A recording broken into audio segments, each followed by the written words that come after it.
তুই কি কিছু দেখছো? সাদা কাপড় পরা। পরে হঠাৎ করে ও আমারে দেখা দিছে, বাম দিকে একটু তাকাও, কিছু দেখছো? এখানেও ছিল সাদা কাপড় পরা, এক গাছ থেকে আরেক গাছে যাচ্ছিল। তখন মানে আমি যেই করলাম যে আসলে আমি তো ওটাই দেখছি। বেসিক্যালি আমরা হচ্ছে কি আমাদের 4-5টা ফ্রেন্ড আছে, তো ওরা সবাই ঘুরতে যেতে খুব পছন্দ করে, তা আমিও পছন্দ করি। তো যখন অফিস থাকে না বা অফিসের যখন ব্রেক পাই তখন কোথাও না কোথাও আমরা যাই। তো এবার প্রচুর গরম পড়ছে, তো গরমে 40 ডিগ্রি ছিল, অনেক জায়গায় শুনেছি 40 ডিগ্রি। তো আমরা একটু গা ভাসাইতে গোসল করার জন্য ঢাকার আশপাশে কোথাও খুঁজতেছিলাম যে কোথায় গেলে একটু গোসল করতে পারবো।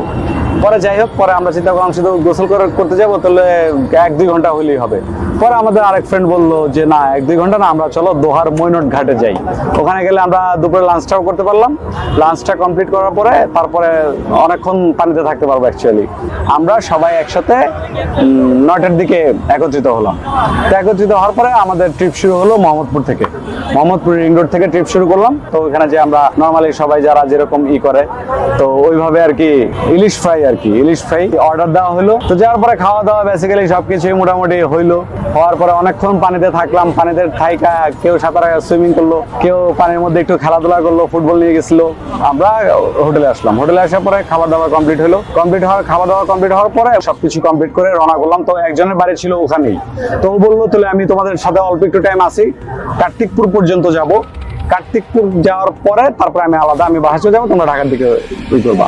পরে যাই হোক, পরে আমরা আসলাম। তো আমাদের সাথে সানগ্লাস ছিল। তখন বাজে হচ্ছে গিয়ে সন্ধ্যার পরে আর কি, ঠিক মানে মাগরিবের আজান শেষ হচ্ছে। তো যাই হোক, ওরকম সন্ধ্যার দিকে। তো ওই সেটটা হচ্ছে গিয়ে মানে রাস্তার যে ল্যাম্পপোস্ট গুলা থাকে ওগুলা ছিল না, বা থাকলেও অনেক দূরে দূরে একটা পাইতাম, এরকম আর কি। যাই হোক, তো বাইক চালাচ্ছে, আমরা হচ্ছে লিড দিচ্ছি। 3টা বাইক টোটাল, 3টার মধ্যে আমি আর আমার ফ্রেন্ড যেটা, ও আমার প্রথমে, তারপরে 2টা বাইক। তো আমরা লিড দিয়ে সামনে যাচ্ছি। যেতে পরে আমার বলতেছে সানগ্লাস পরো, আমার ফ্রেন্ড বলতেছে। তো আগে থেকে বাইক চালায়, ওর হয়তো এই এক্সপিরিয়েন্স থাকতে পারে। তো ও বলতেছে সানগ্লাস পরো। আমি বলছি সানগ্লাস পরবো কেন, সানগ্লাস পরা কি আছে এখানে? বলতেছে না, দেখো না পোকা আসতেছে, হঠাৎ করে চোখের মধ্যে ঢুকে যাবে। ঠিক আছে, পরে যাই হোক, পরে সানগ্লাস পরলাম। একটু পর আমরা কত দূর যাওয়ার পরে 2-3 মিনিটের যাওয়ার পরে দেখতেছি একটা গাড়ি যাচ্ছে, মানে খুব মানে রিমোট এরিয়া। ঠিক আছে, তো যাওয়ার পরে হঠাৎ করে মানে একটা জটলা দেখলাম আর কি, যে মানুষজন একগুলা দাঁড়ায় আছে। তো দাঁড়ায় থাকার পরে আমরা ওখানে বাইকটা থামাইলাম এবং পিছিয়ে ইশারা দিলাম যে তোমরাও থামো। তো থামানোর পরে কি হয়েছে, অ্যাক্সিডেন্ট হয়েছে। ঠিক আছে, বাইকের সাথে হচ্ছে কি যে ছোট ব্যাটারি চালিত যে অটোগুলো আছে ওইটার সাথে অ্যাক্সিডেন্ট হয়েছে। অ্যাক্সিডেন্ট হওয়ার পরে একজনের দেখলাম যে রাস্তায় পড়ে আছে। তো তখন একটু ভয় লাগলো আমাদের, যে ভয় লেগে গেল যে ঘটনা কি, আমরা তো বাইকে আছি। পরে যাই হোক, পরে ওখান থেকে পরে আমার ফ্রেন্ডটা যে আছে ও শুনতে পাইছে যে একজন স্পট আর আরেকজন হসপিটালে ওকে ঢাকা নিয়ে গেছে। তো তারপর আমরা মানে ওখান থেকে করে, ও আর বেশি একটা দিল না, আমাকে পাত্তা দিল না, বলো ওর তাড়াতাড়ি চল। পরে রাত হয়ে গেছে, তখন মোটামুটি 7:30টার মতো বাজে। তো এমন একটা রাস্তা আছে ওখান থেকে আসার পথে, মানে বসিলাতে ঢুকবো, কার্তিকপুর পার হওয়ার পরে প্রায় 1.5 ঘন্টা না, আর একটু কম হবে, মনে করেন যে 1 ঘন্টার মতো একটা রাস্তা আছে। ওই রাস্তাটা পুরোপুরি নীরব। তো নীরব হওয়ার পরে তো ওই রাস্তার মধ্যে মনে করেন যে ম্যাক্সিমাম টাইম হচ্ছে কিছু ছিনতাইকারী পোলাপান যারা আছে, ওরা মনে করেন যে বাইক ঠ্যাক দেয়, এরকম কিছু আছে আর কি। তো যাই হোক, পরে আমরা বললাম যে সবাই 3জনই একসাথে থাকবা। তো একসাথে থাকবো, কাছাকাছি চালাচ্ছি। তো এরকম করে আমরা 70-এ বাইক চলতেছে।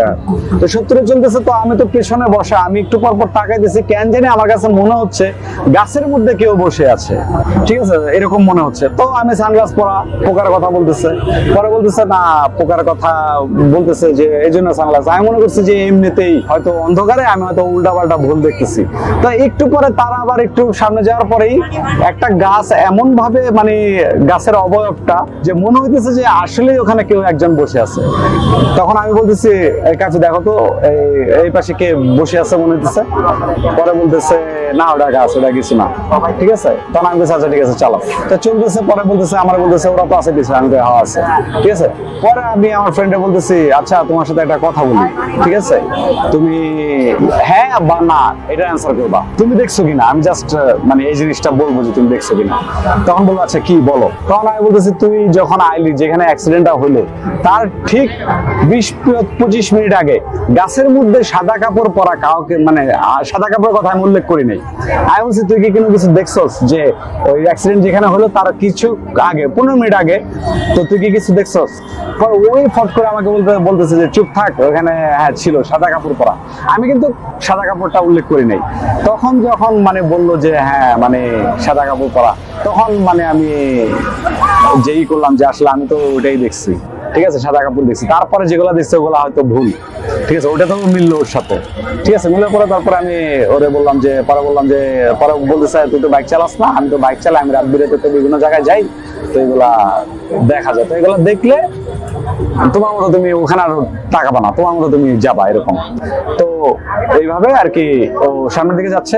সামনের দিকে যাওয়ার পরে হঠাৎ করে ও আমারে দেখা দিছে বাম দিকে একটু তাকাও, ঠিক আছে।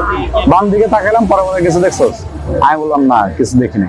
পরে বলেছে এখানেও ছিল সাদা কাপড় পরা, এক গাছ থেকে আরেক গাছে যাচ্ছিল।